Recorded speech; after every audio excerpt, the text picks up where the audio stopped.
All right, yo. So this week, we're going to bring you the techiest of tech tips. So here's your Tuesday morning tech tip from Pugliese Speed Shop. All right, so this is something I mentioned before. When we were working on the Tundra, the kid got me this charger. You see, I've already opened it. I got this really secure piece of tape right here. But okay. So it's one of those chargers that goes in the console. I know a lot of the new cars have it, and well, mine will soon. So that's what we got. This little guy, all right, goes in the console there. Put your phone right there, and bling, it'll go. We got some wire hookups here. We got here some zip ties. A connector that looks like it goes to that connector, and then does something there. Yes. So guess what we don't have, guys? You already know. Directions, because just like when we put the bars on that guy there, we got off eBay, cheapest one we could find. At least I hope he did. I mean, that's what you're supposed to do, kids. So I'm thinking he did. But pretty self-explanatory stuff. Whenever there's wires involved, I like to get a little more direction because it's not my thing. So of course I went to YouTube, and there's about 4,000 videos on how to do this. I watched Rob Motives, and I'll put the link in the description because it was really nice job, guy. So because of all those videos, I'm not going to go into crazy detail. What I'm going to do is show you a couple highlights, maybe. I don't know. Guess we'll see how good I do this. So you know how it works, how it looks, and we'll talk about it. So here we go. Well, as you guys can see, as usual, the daylight has escaped me. So we got the little light going on in here, right? And first step, you got to pull this top off. Well, so that's the second step. First step is pull this back piece off. And slide it out of the way. There's these like wannabe vents here. I guess if I had a higher model, I'd have a vent there. I don't. So you can put some stuff in there so you don't drop the screws, because there's a bunch of screws that go here. Pull that out. And this guy's spring loaded, so he's gonna try and pop up. But I would have recorded it, but you see I got the, I don't got the big, the crew cab version. I got the small abbreviated back seat. And I take up some real estate. So we took that off, and then we brought it into the shop. So here she is on the bench. All right. And throw her towel down. You don't want to scuff her up. She's, she's kind of in good shape there, probably only a couple years old. But this is the part, you see how this guy looks like it fit in that guy, right? So that's what we're going to do, but we got to flip her over to get to it. So we're going to pull all these little screws out, take this latch off, and should take this off and reveal the back side of where that's going. Sounds right. All right, so like I said, we pulled all these little guys out of here. We pulled the latch ones off. Note that the latch ones are significantly bigger than these little guys. And this should come right off. Get out of the way. And these silver ones all the way around here. Not this guy, that's the wrong, oh, I pointed the wrong one, guys. All right. Here, around this. So those 6 gotta come out. So we'll do that, and this guy should lift right out. All right, guys, we got all these screws out, and it should just, you don't want to yank them, because you see right here, you got your leather wrap stuff here, leather, whatever. We'll call it leather. It's not, but whatever. You don't want to tear that up, man, because then you'll screw your whole upholstery look up there. It comes out of there, and she's removed, guys. Point of note as well, if you want to keep your little, so this guy, if you notice, let's put them side by side. All pretty much the same thing, except for this little SR5 thing here. It's not there. So pop off your little trim tag here, put it in there. It's a good time to clean around it. Look at that. Ugh. I just cleaned this truck too, man. See all the little, oh man, look at that. All the little stuff gets in there. Yeah, not always as clean as you think it is. Those two little clips back here. See that? That pop right out, and then we'll pop it right back in there. We're gonna clean it first before I do it, but you see how it goes. All right, SR5 thing is installed, and it was a tighter fit in here than it was in the other one, so I had to kind of, but good to go. Just don't force it, you know. A little, what's the word Kevin loves? A little finesse. That's what that sticker off is right here. Just says, what's that? What's say there? Do not charge if anything metal and objects in there. So if you have like metal in your case or a magnet or something, maybe it can light stuff on fire. I took it off because you want it to look clean, you know, but we just won't do that. And yeah, there you go. Now we'll just reinstall it. Well, actually, this is the first time installing this. It just kind of fell in there. All right. So that's pretty sweet. We're gonna line her up real good, making sure not to mess up our upholstery stuff here. And yeah, I'll bring you back when it's all set up. All right, so we got 2 faux 6 screws installed. This little guy's all good to go. Something to point out, do not put this silver screw in here. This is for when that cover goes on there. One of the little black ones goes in there, and this will bore out the hole and make you have to use different screws. It's actually, I mean, it looks like it could definitely fit in there, and the only reason I knew not to do it is because Rob Motive mentioned it in his video, so I want to mention it in mine because he saved me the headache. He did it, and he just had to put a bigger screw in there, and it was fine. But just something so you don't mess it up. No reason to do that, right? So now we got to tie down the wire along the way. That's what the zip tie is for. So I'll bring it back when that's done. All right, something I want to mention before we do the zip tie installation, which obviously I'll excel at. This screw has to come out. You want to put a zip tie here. You want to put a zip tie here, and not like super tight. You know, that's something I might have a problem with. You want to do it, you know, nice and easy there. And then this guy, see this little thing's got some adhesive tape on it, and the screw goes there. There's a little thing to keep it there, and then this kind of gets bent in the spot, you know, like that. See it there? And we're with the wire though on the inside.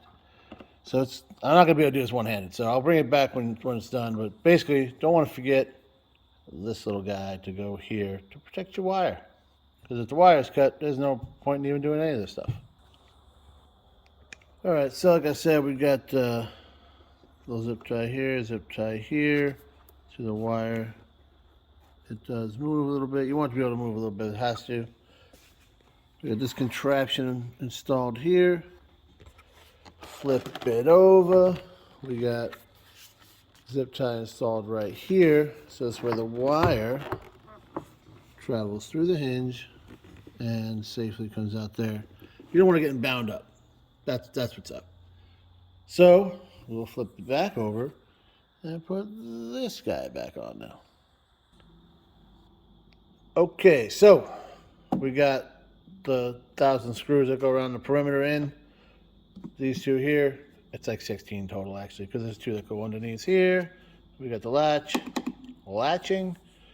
We got wire coming out here, all secured so it's not around any moving parts. Flip her over. And so you want to make sure this is all nice and tucked in. It didn't really move at all. Just really around here is where you got to worry about. But everything else, I mean, it's a nice, clean, tight fit. Looks pretty much stock, which is, you know, what we wanted, except for this little button here and a little charging guy. So now is the wiring installation, which is, it doesn't get any more plug and play. This little dude right here clearly plugs into this little dude right here. On the back of the console, there's a power outlet for the back. This plugs in behind that. So you'll still have use of the power outlet in the back. And then, actually I think, yeah, this plugs into the wire coming in. Looks like this plugs into the power outlet. Yeah, that's what it is. This goes there. This goes into the wire coming in. This goes into the existing outlet that's on the back of the console. Bing, bang, boom. We got a little inline fuse, ready to go. Still got power on the back of the console. Now we got power here. Pretty dope. So I'll throw this back in and show you guys when it's all done. All right, so we got her back in the truck. She's all fastened in there. Brake check's all good. Wired in, plugged in there. You see it zip tied. Bring it over here. She's plugged in to that power outlet. And it's all zip tied to keep everything away from all the moving parts. You know what I'm saying? So she's good to go. So I gotta show you guys what I'm talking about, this moving stuff here. So watch right here. Look at this guy. I got the light, you know? It's a little challenging.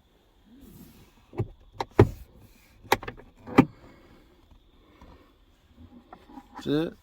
Moves the wire. Never touches. Nothing ever rubs on it. No chafing. Latch is perfect. And we'll put this guy back on and we'll op check it. Alright guys, so clearly we're back in the truck. She's all fully installed. You know, looks pretty stock really. Everything works as it always did. We got the back all back together. And let's check this thing out. So with Toyotas, well, you know, this guy, she's hooked up to the power outlet. So you guys just watch me do all that. Toyota, the power outlets don't get power unless the key's on. So you hear a bunch of annoying beeps and some lights.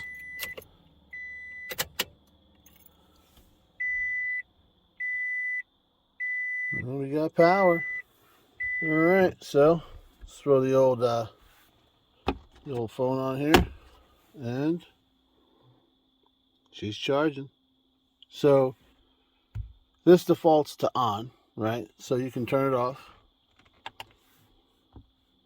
and then turn it back on, and boom, she's charging again. Not bad. I'm digging it.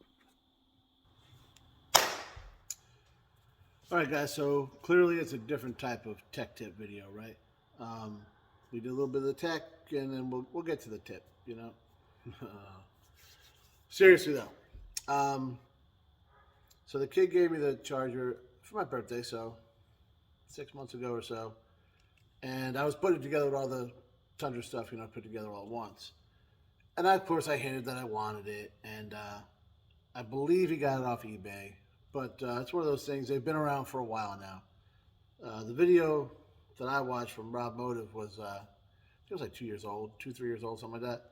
So he said he paid like 130 bucks for it. But you know how that tech stuff goes, you know.